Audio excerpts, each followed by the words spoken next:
دشمن خون ملت بسیجی بی‌غیرت دشمن خون ملت بسیجی بی‌غیرت دشمن خون ملت دست همه بالا دشمنی آزادی پیروزی همه بالا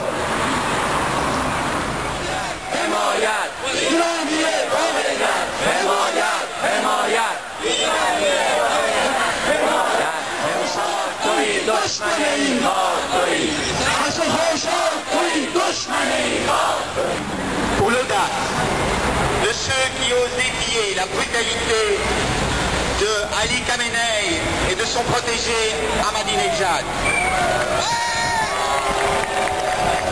Les Iraniens, peuple d'une très grande culture, d'une histoire et d'une civilisation impressionnante, sont tombés, voilà 3 décennies, sous le joug d'un des régimes les plus rétrogrades de notre époque. Ahmadinejad doit savoir que la seule question qui se pose n'est pas de savoir si les Iraniens se débarrasseront un jour de la terreur instaurée par la théocratie iranienne, mais quand et au prix de quel sacrifice. Ahmadinejad est aujourd'hui démasqué.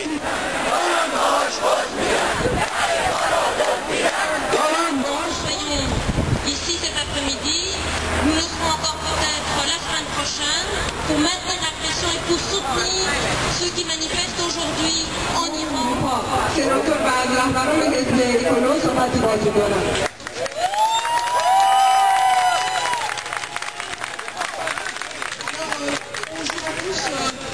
Au nom des colos et puis aussi des amis de Groen qui sont là, je voudrais évidemment vous apporter notre soutien par rapport à tout ce qui se passe aujourd'hui.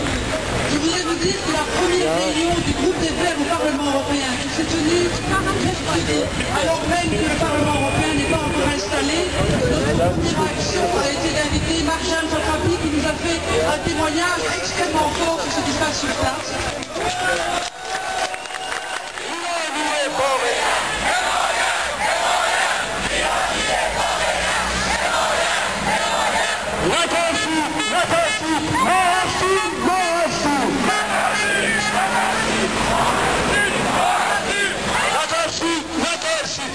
Nous devons défendre partout dans le monde et à chaque fois qu'il y a des irrégularités, il faut les dénoncer. Et aujourd'hui, il y a suffisamment de régularités en Iran que pour revendiquer qu'on remette en question ces élections, qu'on organise de nouvelles élections, que pour donner libre cours au peuple iranien de choisir qui il veut avoir à sa tête et de choisir.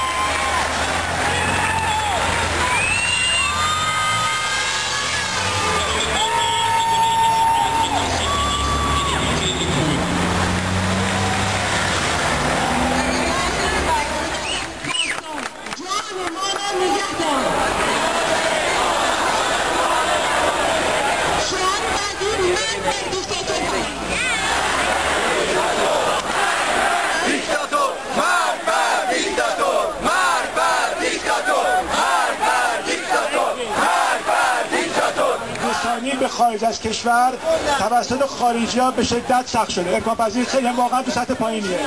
الان در حال حاضر در خیابان آزادی مردم با نیروهای بسیج درگیر شدن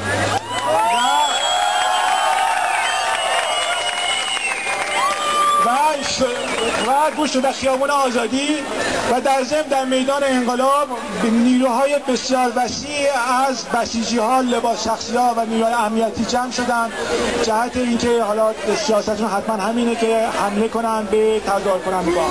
در حال حاضر تو خیابان آزادی شعارهایی که داده میشه شعار احمدی‌نژاد دیکتاتور و خامنه‌ای دیکتاتوره.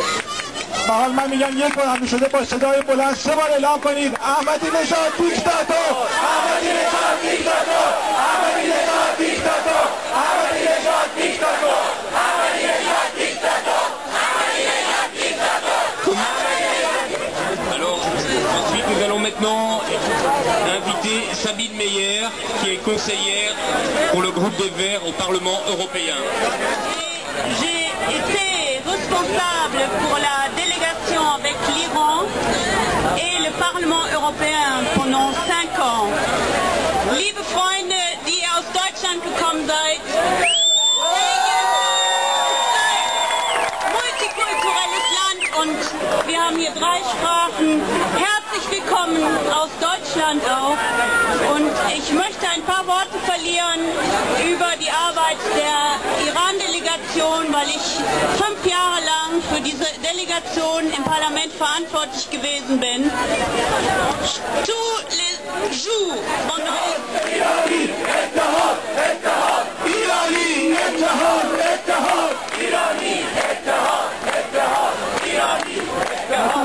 من یه چی هم باز دومین موردی که خیلی مهم بود نگاه کنید الان ما یه مقدار مطلب میخونیم یه افرادی که اومدن اینجا سخنرانی کردن همشون هم یک بمب در آرامگاه خمینی